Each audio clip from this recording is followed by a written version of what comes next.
All right, you guys, so I want to finish this week up with a little summary video of what we have been talking about the whole week. The theme has been what plantar fasciitis actually is. So I'm going to get right into it. I'm just going to tell you straight up what it is because I've had a lot of people asking me recently, okay, like I have this that's causing my plantar fasciitis, and Will, you're good at identifying that. But how do I actually solve it? Like, what is the problem that I'm going to address, and how am I going to do that? So I'm going to address that right away.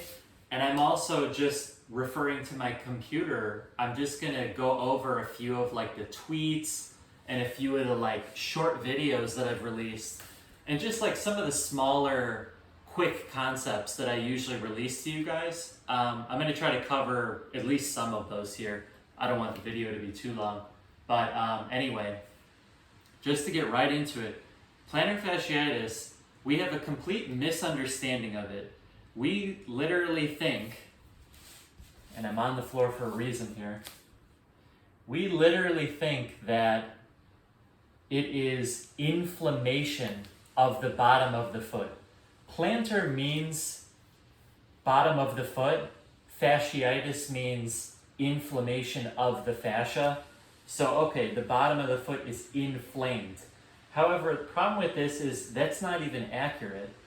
Our feet would all be inflamed. Like, human beings would have no ability to walk 10,000, 20,000, 30,000 steps a day if our feet were just getting inflamed. Because a lot of people's reasoning is, oh, it's overuse, or I'm on hard flooring or something. And sure, like some of those things are not great for us. Hard flooring, for example, not my favorite. I'm more of a natural surface or like a soft flooring type of person. But the thing is, our feet are pretty resilient. I mean, they're able to handle quite a bit. These are not the causes of plantar fasciitis. And not only that, I say wrong answer for the wrong problem, because it's not inflammation and those aren't the causes. The actual cause is that you are not getting enough blood flow to the bottom of your foot. It is creating dead tissue. You can think of it as dying tissue because it's not literally dead where it's unrecoverable. You can obviously recover it, that's why we're here. But the tissue is dying because it is getting a lack of blood flow. So what I'm going to show you, this is pretty much all you're going to need to know about plantar fasciitis, is that your foot, actually let me show it this way, your foot goes into footwear and it is always constricted at the toes. You can even see that my toes have permanently bent from footwear. You need to be wide. Notice how my big toe went from on an angle in to out, creating almost a triangle platform, like the foot tripod. When the toe is pushed in like that, the big toe, what it does is it actually pulls on a muscle called the abductor hallucis. The abductor hallucis is a little triangular shaped muscle that runs right over this section of the foot, and it wraps over the top of the foot too. That's not as important, but it goes over this area. Now I'm pointing to this area because it's significant with plantar fasciitis and heel pain. The main artery that feeds the bottom of your feet, blood, is right along here. And it's going to wrap right along that big ankle bone right here and feed into the bottom of the foot. Well, the problem is when the big toe is pinched in, and it's pinched in all the time. You're in footwear, and then you end up being in footwear so long that you actually just learn to stay in that position. Even my toes are somewhat still in that position.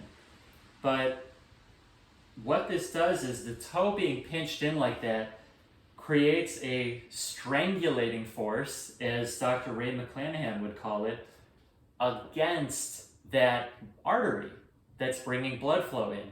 Well, that's a problem because when the blood is trying to come in and there is something wrapped around it that's basically creating, here's one of the tweets I put out, a kink in the hose.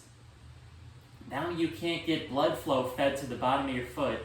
Now that musculature, or that fascia on the bottom of the foot, is not getting nourished. It needs blood flow to heal, recover, get nutrients, get oxygen. It needs it. It is non-negotiable.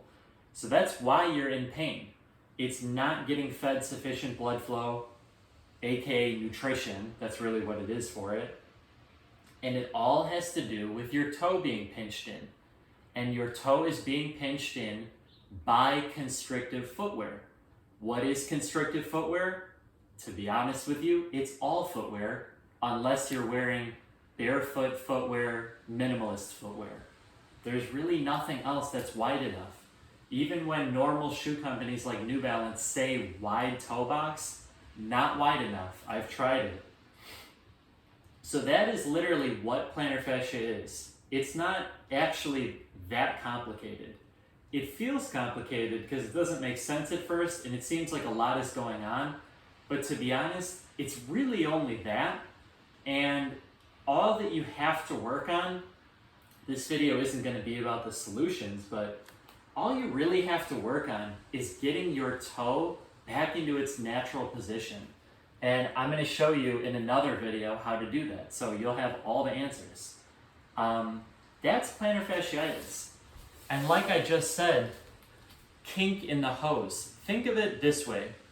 If you have a garden in your yard and you're trying to water the garden, well, you're not going to be able to water it very well if there is a kink in the hose. Everybody knows that when there is a little, when there's a little kink, for lack of a better word, the water can't get through. That's always how it is. But as soon as you release the hose, the water starts flowing quickly out. The garden is your foot. The hose is the blood flow. If there is a kink in your hose, you cannot water the garden. It's impossible. So that is what plantar fasciitis actually is. This is going to be the video that I refer to quite a bit because it explains what it is in brief, simple, not very scientific terms, which is good because, like I said, it can be a lot to understand at first. But anyway, that's what it really is. That is the summary of the week we just had. I like dedicating a week or two to kind of certain content ideas, like what plantar fasciitis actually is. I put out a big email newsletter. There's already a huge blog article explaining this in actually better detail. That already exists.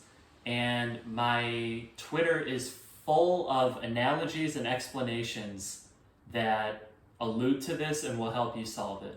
So I want you to check those out in the description below because I'm going to have them all linked. They're all going to be very good resources if this is new to you or if you're still in pain. And other than that, I will see you in the next one.